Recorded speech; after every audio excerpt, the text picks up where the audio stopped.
Well, thank you very much. It's an honor to have President Zelensky of Ukraine. And we've been working very hard, very close. So we've actually known each other for a long time. We've been dealing with each other for a long time and very well. We had a little negotiation spat, but that worked out great. I think for both countries, I think for the world, actually, beyond both countries. And we have something that is a very fair deal. And we look forward to getting in and digging and working and getting some of the rare earth. But it means we're going to be inside, and it's a big commitment from the United States, and we appreciate working with you very much. And we will continue to do that. We have had some very good discussions with Russia. I spoke with President Putin, and we're going to try and bring this to a close. It's something that you want and that he wants. We have to negotiate a deal, but we've started the confines of a deal, and I think something can happen. The big thing is the number of soldiers, mostly at this point, but soldiers being killed. They're losing thousands of soldiers. So on both sides, we're losing a lot of soldiers, and we want to see it stop. And we want to see the money get put to different kinds of use, like rebuilding. And we're going to be working very hard. But we've had a lot of very good conversations. I will say until we came along, the Biden administration didn't speak to Russia whatsoever. They didn't speak to anybody. They just allowed this to continue. And I will say that, I'll say in front of you, you've heard me say it 1,000 times, if I were president, this war would have never happened. We would have had a deal negotiated for you without having to go through what you've gone through. But your soldiers have been unbelievably brave. We've given them great equipment, but somebody has to use the equipment. They've been unbelievably brave. And we give them great credit. This was supposed to be over very quickly, and here we are 3 years later. So I give tremendous credit to your generals and your soldiers and yourself in the sense that it's been very hard fighting, very tough fighting. They're great fighters, and you have to be very proud of them from that standpoint. But now we want to get it over with. It's enough, right? We want to get it over with. So.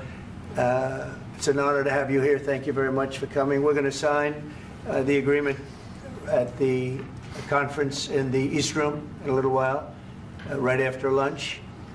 And we'll be having lunch together. We're also discussing some other things. And we appreciate everybody being here. It's somewhat of an exciting moment, but the really exciting moment is when we get when they stop the shooting and we end up with a deal. And I think we're fairly close to getting that. And an honor to have you, and please, I'd like to say something. Yeah, thank you so much, Mr. President. Thank you for the invitation. And really, I hope that this first document, will be a first step to real security guarantees for Ukraine, our people, our children. I really count on it. And of course, we count that America will not stop support. Really, for us, it's very important to support and to continue it. I want to discuss it with details further during our conversation, and of course the infrastructure or security guarantees, because for today I understand what Europe is ready to do, and of course I want to discuss with you what United States will be ready to do. And I really count on your strong position to stop Putin, and you said that enough with the war. I think that is very important, Ben, to say these words to Putin at the very beginning of war, because he is a killer and terrorist. But I hope that together we can stop him.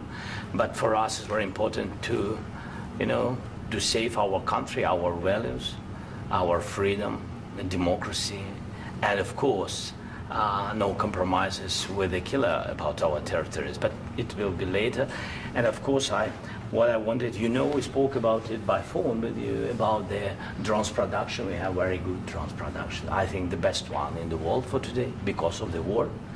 Yes, and of course, we need very much the air defense. You have the best air defense in the world, and really you helped us under attacks of Russians. And I want to speak how we can exchange the licenses. We're open to share the licenses of all our drones with you, of course, with the United States. And we need licenses for quick production of air defense. Even after the war, we need our nation to be calm that we are secured. So that's why we need this air shield. And of course, about this, I want to speak about the contingents. I think that France and UK already spoke to you, and we know that Europe is ready, but without the United States, they will not be ready to be as strong as we need.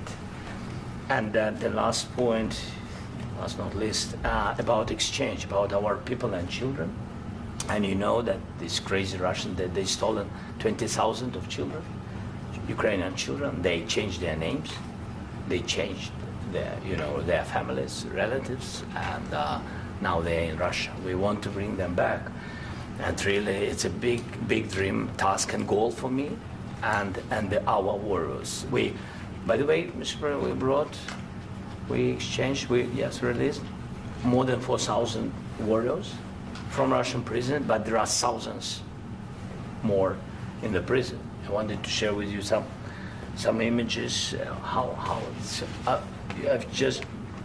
can I now? Yeah, please. Some minutes, 1 minute, 1 minute. Just you to understand in what circumstances, in what situation they are, and what the attitude of Russia to our prisoners. That guys, just you before and after. And you see before and after, just you to understand. Now thousands of such guys, ladies and men, there, and that, so they don't eat, they beat them, and they, they do a lot of bad things. So out of, even during the war, there are rules. Everybody knows there are rules during the war. So these guys, they don't have any rules. You see that 50, 60 kilograms left, and a lot of such things. And I didn't want to show you what the changes with images of children, because I will just share with you. And I mean, it's looking tragic. Yep, that's tough stuff. I wanted very much to give you, and you see. Yeah. This is pastor, by the way. They stolen pastors because it's not Russian church. They stolen pastors and moved pastors to the prison. At the end of last year, we brought 3 pastors, and we could exchange them. And this is pastor, you see. Yeah, that's tough. Yeah, so I mean, this I wanted to show you, and this. So thank you very much. We want to get that ended, right? Yeah, of course. We And want. I think we will. And We have to, of course. do you have any questions, please? Thank you, Mr. President. With how much money is the U.S. going to put into the fund that is being created today, and how does this provide long-term security for Ukraine? Well, we don't know exactly how much, because we're going to be putting some money in a fund that we're going to get from the raw earth that we're going to be taking and sharing in terms of revenue. So it's going to be a lot of money will be made from the sale and from the use of raw earth. And as you know, our country doesn't have much raw earth. We have a lot of oil and gas, but we don't have a lot of the raw earth.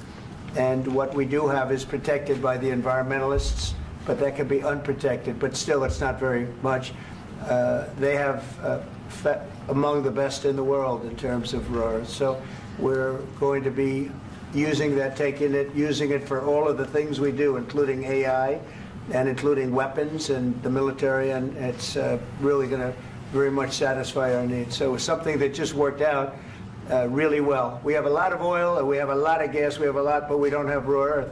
So this has just about every component of the raw earth that we need for computers, for all of the things we do. This puts us in great shape. And on long-term security for Ukraine, how does this provide it? I think they're going to have great luck. I think once we make the agreement, that's going to be 95% of it. They're not going to go back to fighting. I've spoken with President Putin, and I feel very strong. I've known him for a long time, and I feel very strongly that they're very serious about it, and we'll make a deal. And when the deal is made, I don't think, we talk about security. Everyone's talking about the other day, all they talked about was security. I said, let me make the deal first. I have to make the deal first. I don't worry about security right now. We have to have a deal, because right now, last week, 2,000 soldiers died on both sides. 2,000.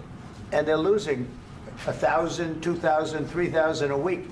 So as we sit here and we talk, people are getting shot and dying on the battlefield. And, you know, they're not American soldiers, but they're Russian soldiers and they're Ukrainian soldiers, and we want to be able to stop it. And we want to be able also to spend money on other things. We don't want to, this is a tremendous amount of money, and what the Biden administration did was terrible. They were giving money, but he had no security on the money. Europe, as you know, gave much less money, but they had security. It was in the form of a loan. They get their money back, and we didn't. And now, at least we're protected because the American taxpayer has to be protected too. But this is an incredible agreement for Ukraine because we have a big investment in their country now, and what they have, very few people have. And we're able to really go forward with very, very high-tech things and many other things, including weaponry that we're going to use in many locations, but that we need for our country. Mr. President, This allows us to do that. will you continue Sorry. sending military aid? Yes, go ahead, please.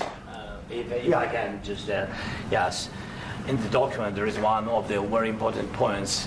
If we speak about business and investment, we never had LNG terminals in Ukraine. This document will open. I mean, the next document, but anyway, here we see in the framework, we see really goodwill for this. LNG terminals for us is very important, and I think for security of European continent. We have the biggest storage, gas storage. We have the biggest in Europe. Yes, yes, and we can use it for LNG, use it for LNG, and we will do it.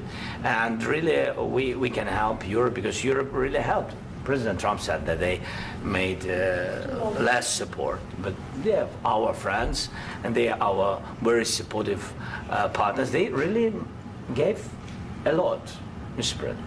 They did. They gave a lot, but they gave much less. No. Much less. No. No. No. Okay. Okay.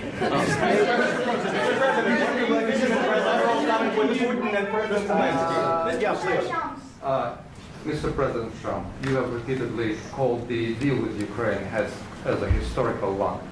And as a President of the United States, you make historical decisions in other issues which affect America and other world. So what place in the world history do you want to take?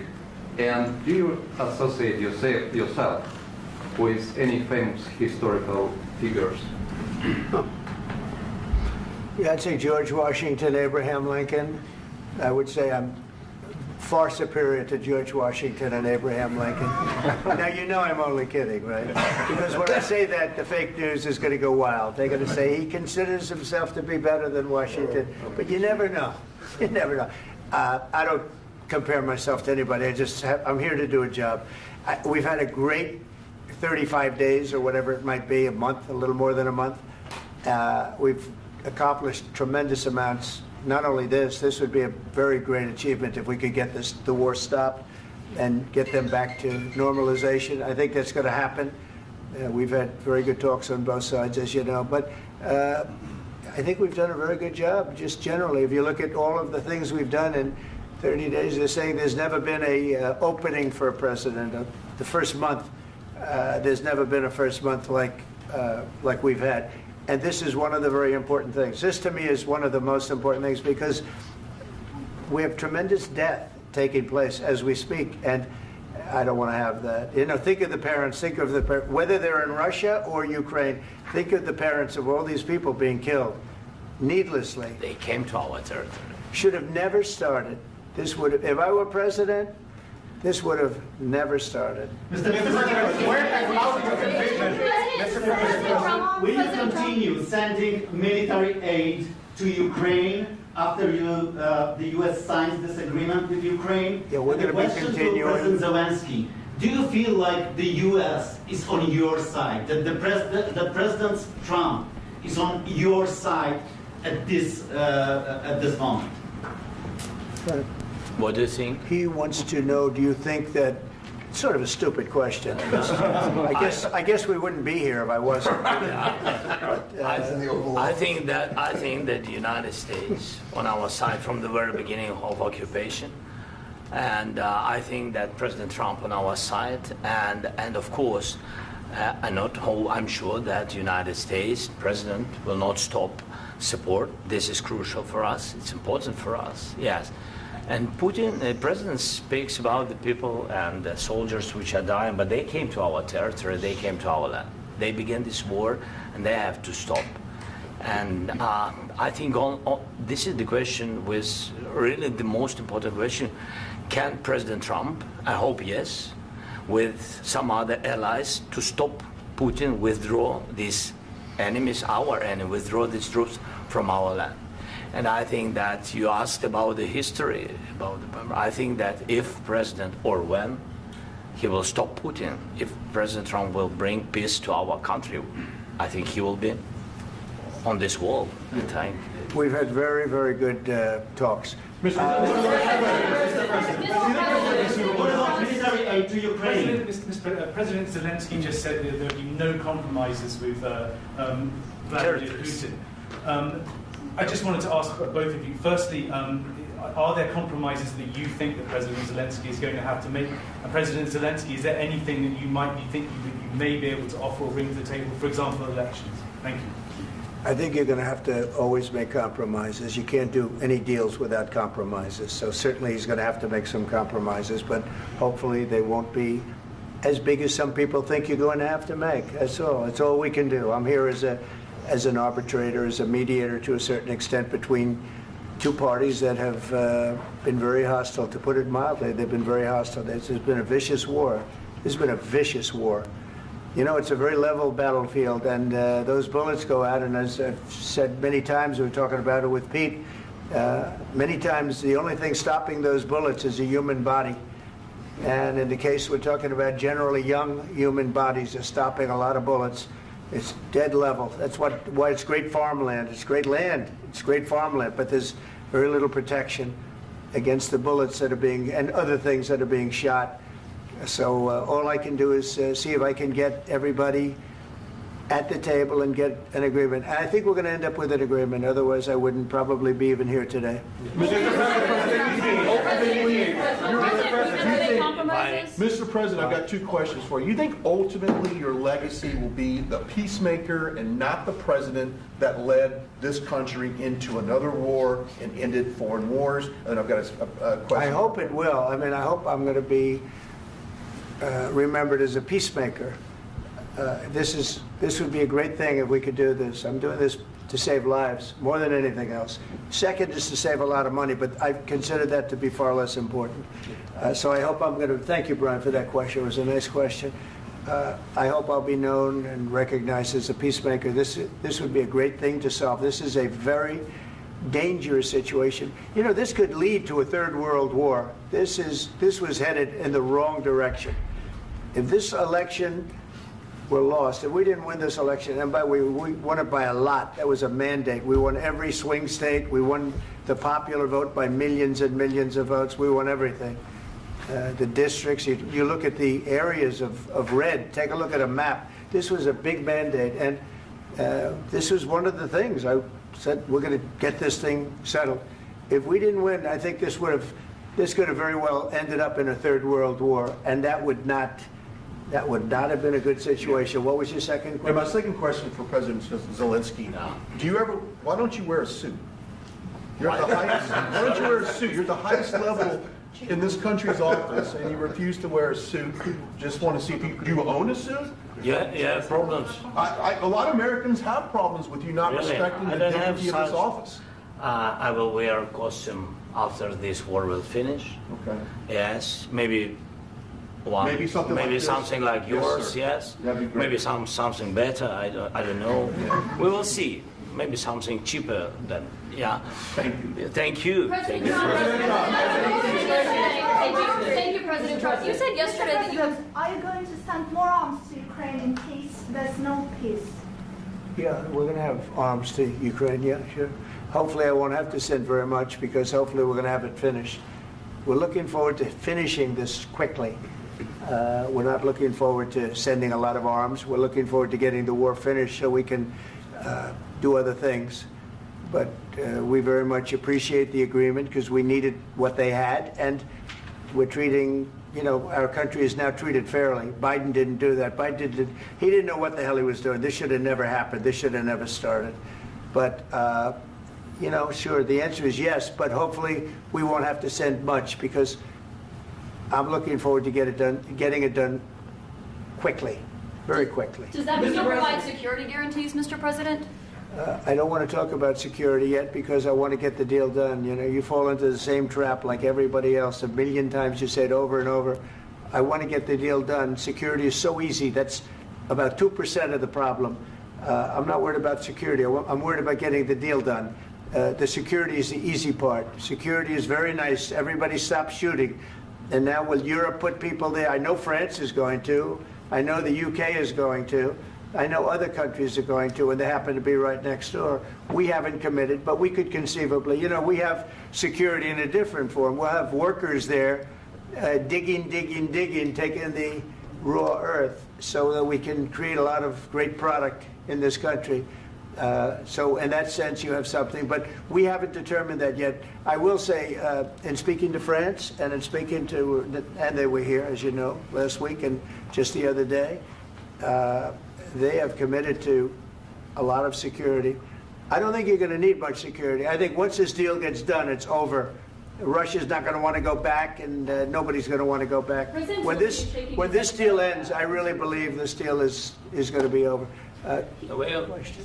Please go ahead. Thank you. Go ahead. Thank you, Mr. President, thank you. You had Mr. Macron and Keir Starmer at the White House this past week, both of whom praised your courage and conviction to lead the pathway towards peace. Yes. Part of that involved, though, re-engaging Russia in diplomatic relations, something that previous leaders lacked the conviction to do so. What gave you the moral courage and conviction to step forward and lead that? Well, I love this guy.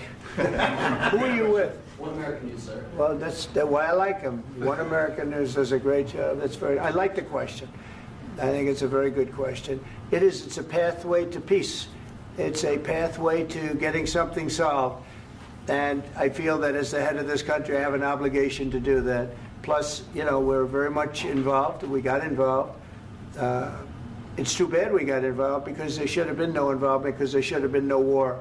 And there shouldn't have been October 7th. That would have never happened. As you know, Iran was broke. They had no money to give to Hezbollah. They had no money to give to Hamas. They were stone cold broke. And then under Biden, they became rich as hell.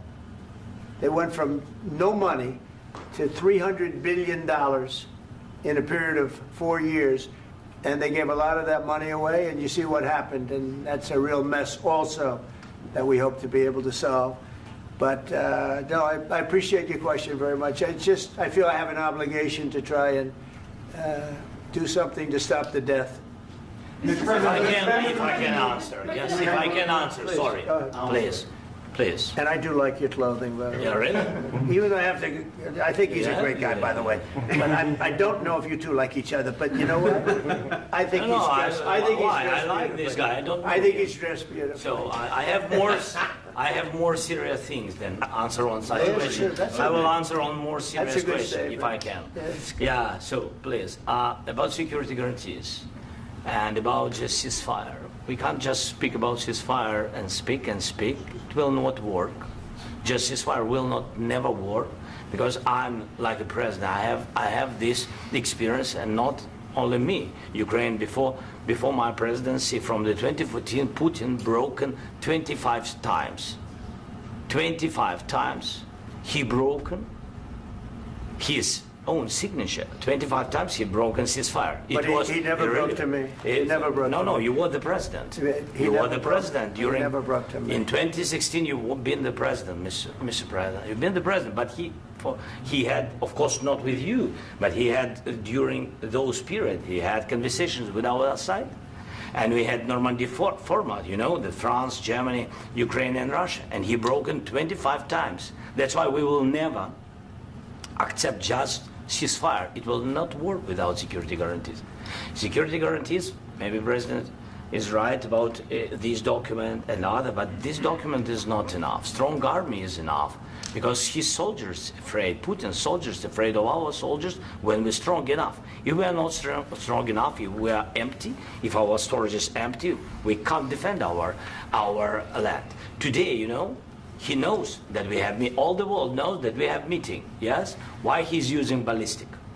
Putin today using ballistic on our hospitals, schools, and etc. Ballistic. So he knows that we are here and that President Trump is really have goodwill to stop this war. And you hear now the president. So why he's using? So he doesn't want to stop. He doesn't want. But I hope that we will do it. Really, we'll do it. Security. When we speak about security guarantees, when the Europeans are ready for contingents, they need USA backstop.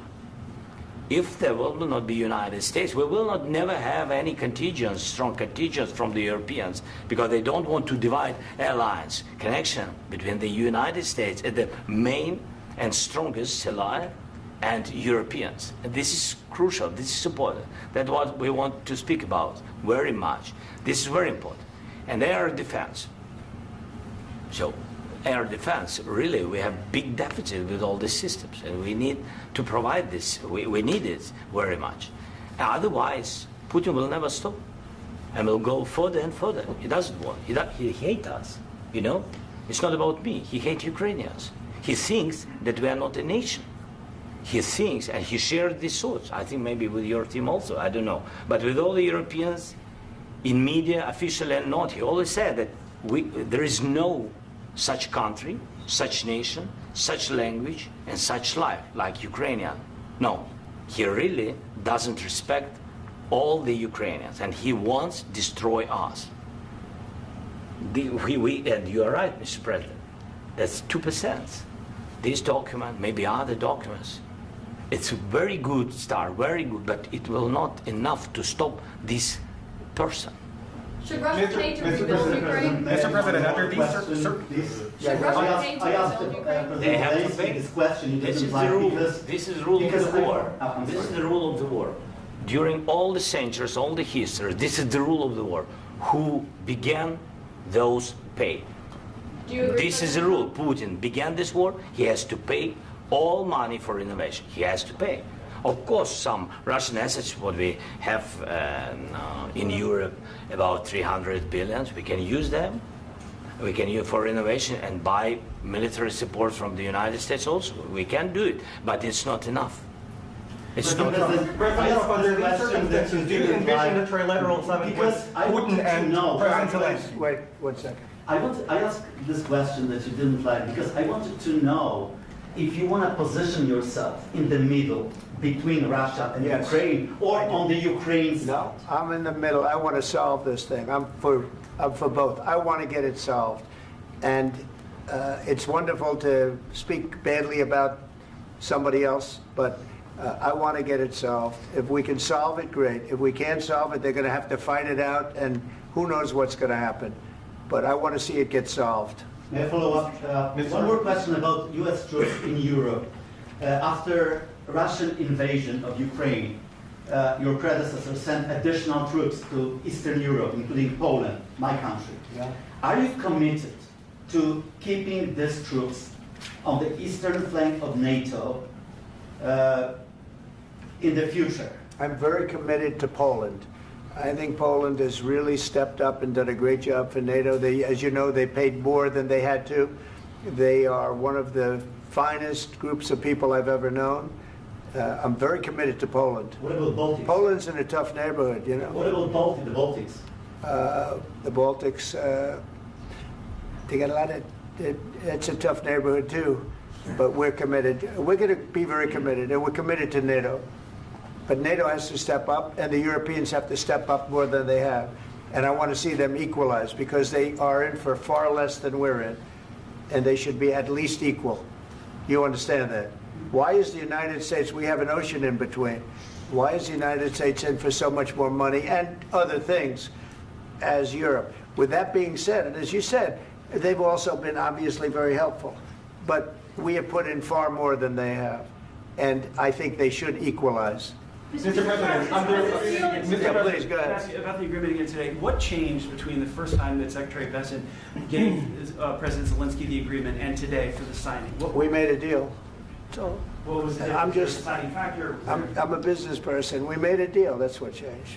Along with minerals. I didn't think we were going to make a deal, and We ended up making the deal, so that changed. Mr. President, what and how do you envision a trilateral summit with President Zelensky and Putin? I don't know, under but these well, they circumstances? don't like each other, I can tell you that. Okay? They do not like each other. This is not a love match, and it's unfortunate. That's why you're in this situation.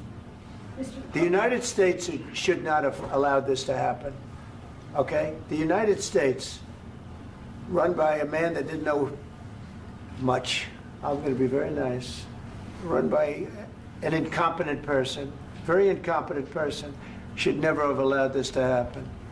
I've stopped wars. I've stopped many wars. My people will tell you, I stopped wars that nobody ever heard about. I stopped wars before they ever started. You can look at some of, I could give you a lot of nations that would tell you right now they were probably going to war. I could tell you right now there's a nation thinking about going to war on something that nobody in this room has ever even heard about. Two smaller nations, but big, still big. And I think I've stopped it. But this should have never happened. Mr. President? Sorry, just a second. About any negotiations. First of all, I want really to tell you, and I think that everybody understands that Ukraine, more than Ukrainians, nobody wants to stop this war. But at the future, any negotiations, it's understandable that two sides of the war, not Russia and the United States, because this is not the war between Russia and the United States. This is war of Russia against Ukraine and Ukrainian people. So these two sides will be at the will be at the negotiation table. Then of course United States, like the strongest partner of the Ukraine, and of course Europe. I think Europe is very important. I want to speak about it with the president. Yes, Europe is very important for us because we really defend Europe for today. All Europeans really recognize that we are defending the line, and they have real life, and our people are dying. That's why they helped us. And also, it's about the need. Yes, between, like the president said, you have big, nice ocean. Yes, between us. But if we will not stay, Russia will go further to Baltics and to Poland, by the way. But first to the Baltics. It's understandable for them because they've been in the USSR. You know, they've been one of the republics of the USSR, and Putin wants to bring them back to his empire. It's a fact. And when he will go there, if we will not stay, you will fight. Your American soldiers, it doesn't matter, do you have ocean or not, your soldiers will fight.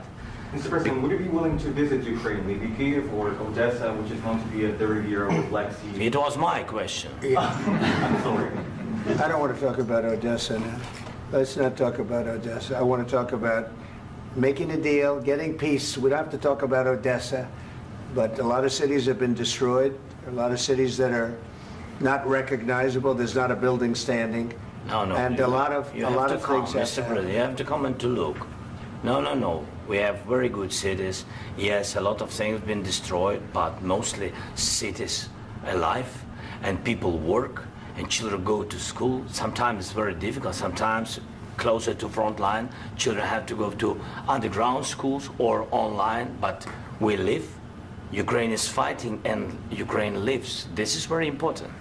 And maybe it's Putin is sharing this information that he destroyed us. No, he lost 700,000 people, 700,000 soldiers. He lost everything. Yes. So. Mr. President, more. I mentioned Poland. Please, go ahead. When did you last speak with President Putin, and what did he say that? A couple of days ago. And what did he tell you that gave you the assurance that he wanted peace? Well, that's what I do. My whole life is deals. I know pretty good. And I've known him for a long time. I've dealt with him for a long time. He had to suffer through the Russia hoax. You know, Russia was a hoax. It was all Biden. It was nothing to do with him.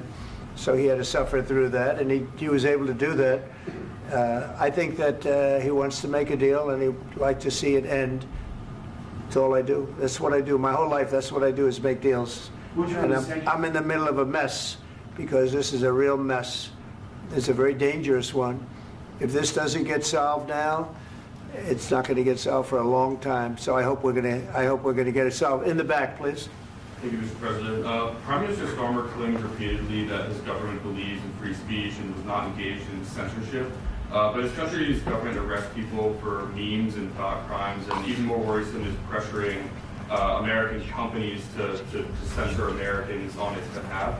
How can he be a reliable, trustworthy partner when he says things that are demonstrably false on such an important topic? Well, we actually spoke to him about that yesterday, and we thought they took it very, very much too far. JD was very strong on it. So was I. So was Marco. And we've been speaking to him about it. Marco, would you like to say something about that? Yeah, we have concerns, obviously, with the conduct of theirs, particularly as it impacts Americans. And there's real concern that American speech, which is online, could fall into the hands of British or any country's jurisdiction. And so this is a point the Vice President made at Munich, and I think it's a very compelling one, that what unites us with Europe, as much as anything else, is these shared values, and one of them being free speech.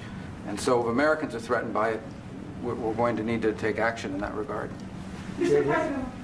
It's actually a very important question. We spoke about this in detail with the Prime Minister, the Foreign Secretary, and others at lunch yesterday. And I know that Secretary of Commerce Lutnick followed up in private meetings last night. This is really important. We believe Americans have the right to speak their mind, even if we in this room disagree with them. They have the right to speak their mind in the public square, which is often online these days. And we're going to defend that right as it pertains to American companies and American citizens vigorously if we have to. I do think that under the President's leadership, we're going to find common ground with our friends in the UK on this question, but it remains to be seen. The principle that will guide us is we believe in free speech in this country, and we'll fight for it for American citizens. Mr. President, on the deal, is there any other oil and gas component to the deal? Is it all critical? A little bit. We'll see. On LNG? But we're not really looking for that so much. We got a lot. We have more than anybody in the world, by far. So no, we're not talking about it too much, but a little bit. I think it affects also, but for the most part, no. And sir, is there any agreement from Ukraine to purchase U.S. LNG as part of the deal, or is that on the table at all? No, we don't need that. Mr. President, I just wanted to ask you about, you just mentioned that you'd spoken to Vladimir Putin a couple of days ago. Just to be clear, that's a new call, not the one that you... I've spoken to him on numerous occasions. Okay. And how was the latest call? What did you discuss? How did it go? Are you serious with that question? I am. I'd love to know.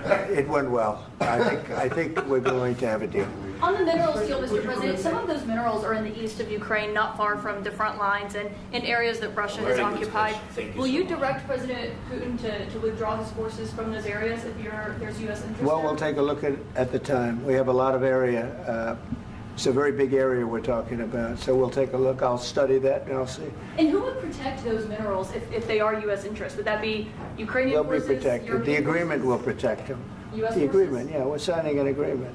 You know? Right, but what if Russia tries to invade or there's Russian aggression in response? I just told you I don't think that's going to happen. And if that were going to happen, I wouldn't make a deal. If I thought that was going to happen, I wouldn't make a deal. Some people may wonder why. You know, they ought to focus on CNN on survival, not asking me these ridiculous questions. Focus on surviving, because CNN's got such low ratings. I don't think they're going to survive. Let's go. Please go. I already mentioned Poland. Poland was under Russian control for decades after the Second World War. When I was a kid, I looked at the United States not only as a most powerful country, richest country in the world, the country that has great music, great movies, great muscle cars, but also as a force for good. And now I'm talking with my friends in Poland, and they are worried that you align yourself too much with Putin. What's your message for them? Well, if I didn't align myself with both of them, you'd never have a deal. You want me to say really terrible things about Putin and then say, "Hi, Vladimir, how are we doing on the deal?" That doesn't work that way. I'm not aligned with Putin. I'm not aligned with anybody. I'm aligned with the United States of America and for the good of the world. I'm aligned with the world, and I want to get this thing over with. You see the hatred he's got for Putin. It's very tough for me to make a deal with that kind of hate. He's got tremendous hatred, and I understand that, but I can tell you the other side isn't exactly in love with, him either. So it's not a question of alignment. I'm aligned with the world. I want to get the thing set. I'm aligned with Europe. I want to see if we can get this thing done. You want me to be tough? I could be tougher than any human being you've ever seen. I'd be so tough. But you're never going to get a deal that way, so that's the way it goes. All right, one more question. Hey, I want to respond to this. So look, for 4 years in the United States of America, we had a president who stood up at press conferences and talked tough about Vladimir Putin, and then Putin invaded Ukraine and destroyed a significant chunk of the country. The path to peace and the path to prosperity is maybe engaging in diplomacy. We tried the pathway of Joe Biden, of thumping our chest and pretending that the President of the United States' words mattered more than the President of the United States' actions. What makes America a good country is America engaging in diplomacy. That's what President Trump is doing. Can I ask you? Sure. Yeah? Yeah. Okay. So he occupied our parts, big parts of Ukraine, part of East and Crimea. So he occupied it on 2014. So during a lot of years, so I'm not speaking about just Biden, but those time was Obama, then President Obama, then President Trump, then President Biden, now President Trump, and God bless, now President Trump will stop him. But during 2014, nobody stopped him. He just occupied and took. He killed people. You know what the contact line? 2015. 2014 2014. and 2014. 2014. Yeah. So I was he killed, not here. Yeah, but that's exactly right. Yes, but during 2014 till 2022, yeah, the situation the same. The people have been dying on the contact line. Nobody stopped him. You know that we had conversations with him, a lot of conversation, my bilateral conversation, and we signed with him, me, like a new president. In 2019, I signed with him the deal. I signed with him, Macron and Merkel, we signed ceasefire. Ceasefire. All of them told me that he will never go. We signed him with gas contract. Gas contract. Yes, but after that, he broken this ceasefire. He killed our people and he didn't exchange prisoners. We signed the exchange of prisoners, but he didn't do it. What kind of diplomacy, JD, you are speaking about? What do you mean? I'm talking about the kind of diplomacy that's going to end the destruction of your country. Yes, but if you Mr. President, with respect, I think it's disrespectful for you to come into the Oval Office and try to litigate this in front of the American media. Right now, you guys are going around and forcing conscripts to the front lines because you have manpower problems. You should be thanking the President for trying to bring an end to this conflict. Have you ever been to Ukraine that you say what problems we have? I have been to. Come once. I've actually watched and seen the stories, and I know what happens is you bring them on a propaganda tour, Mr. President. Do you disagree that you've had problems bringing people into your military? And do you think that it's respectful to come to the Oval Office of the United States of America and attack the administration that is trying to prevent the destruction of your country? A lot of questions. Let's start from the beginning. Sure. First of all, during the war, everybody has problems, even you, but you have nice ocean and don't feel now, but you will feel it in the future. God bless. You don't know that. God bless. God bless. You will not have a war. Don't tell us what we're going to feel. We're trying to solve a problem. Don't tell us what we're going to feel. I'm not telling you. Because you're in no position to dictate that. That's exactly what you're doing. You're in no position to dictate what we're going to feel. We're going to feel very good. You will feel influence. We're going to feel very good and very strong. You will feel influence. You're right now not in a very good position. You've allowed yourself to be in a very bad position, and he happens to be right about it. From the very beginning of the war. You're not in a good position. You don't have the cards right now. With us, you start having cards. Right now, you don't. You're playing cards. You're playing cards. You're gambling with the lives of millions of people. You're gambling with World War III. You're gambling with World War III. And what you're doing is very disrespectful to the country, this country, that's back to you. Far more than a lot of people said they should have. Have you said thank you once? This entire meeting? No, in this entire meeting, have you said thank you? You went to Pennsylvania and campaigned for the opposition in October. Offer some words of appreciation for the United States of America and the president who's trying to save your country. Please, you think that if you will speak very loudly about the war, you can... He's not speaking loudly. He's not speaking loudly. Your country's in big trouble. Can I Wait a answer? minute. No, Can you've I done a lot answer? of talking. Your country is in big trouble. I know. You're not I winning. know. You're not winning this. You have a damn good chance of coming out okay because of us. Mr. President, we are staying in our country, staying strong from the very beginning of the war. We've been alone, and we are thankful. I said thanks You haven't in been this alone. cabinet, You and haven't not been only alone. in this cabinet. We gave you, through I this said stupid thank you. president, $350 billion.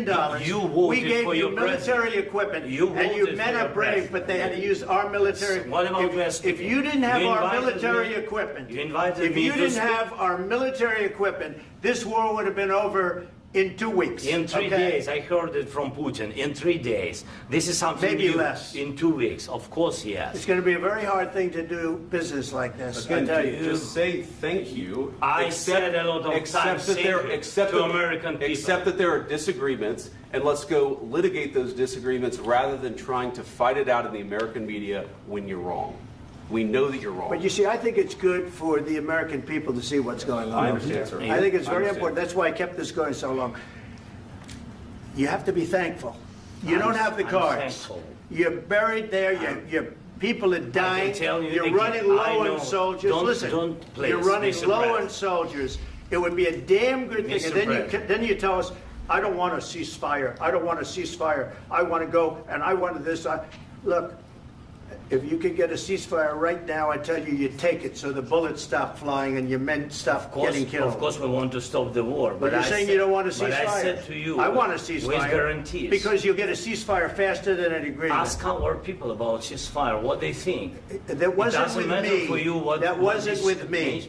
It That was wasn't with you. a guy named Biden, who was not a smart person. This That is was your, with, this that was is with your Obama. president. It was your president. Excuse me. That was with Obama, who gave you sheets, and I gave you javelins. Yes. I gave you the javelins to take out all those tanks. Obama gave you sheets. In fact, the statement is Obama gave sheets and Trump gave javelins. You got to be more thankful, because let me tell you, you don't have the cards. With us, you have the cards. But without us, you don't have any cards. One more question to Mr. Vice President. I'm sorry. It's going to be a tough deal to make, Um, because the attitudes have to change. What if Russia breaks ceasefire? What if Russia breaks peace talks? What do you do then? I understand that it's a heated conversation right now. What are you but saying? what She's if asking, what if Russia Putin breaks the ceasefire? What if anything? What if a bomb drops on your head right now? But they have Okay? broken What if they ceasefire broke it? many I don't know. times. They broke it with Biden because Biden, they didn't respect him. They didn't respect Obama. They respect me. But what- Let me tell you, Putin went through a hell of a lot with me. He went through a phony witch hunt where they used him and Russia. Russia. You ever hear of that deal? That was a phony Hunter Biden, Joe Biden scam. Hillary Clinton, Shifty Adam Schiff. It was a Democrat scam. And he had to go through that. And he did go through it. We didn't end up in a war. And he went through it. He was accused of all that stuff. He had nothing to do with it. It came out of Hunter Biden's bathroom. It came out of Hunter Biden's bedroom. It was disgusting. And then they said, oh, the laptop from hell was made by Russia. The 51 agents. The whole thing was a scam. And he had to put up with that. He was being accused of all that stuff. All I can say is this. He might have broken deals with Obama and Bush, and he might have broken them with Biden. He did, maybe. Maybe he didn't. I don't know what happened. But he didn't break them with me. He wants to make a deal. I don't know if you can make a deal. The problem is, I've empowered you to be a tough guy. And I don't think you'd be a tough guy without the United States. And your people are very brave. But you're either going to make a deal or we're out. And if we're out, you'll fight it out. I don't think it's going to be pretty, but you'll fight it out. But you don't have the cards. But once we sign that deal, you're in a much better position. But you're not acting at all thankful. And that's not a nice thing. I'll be honest, that's not a nice thing. All right, I think we've seen enough. What do you think? Huh? What's this negotiation? This is going to be great television, I will say that. All right. We'll see what we can do about putting it together. Thanks. And I need the back of this.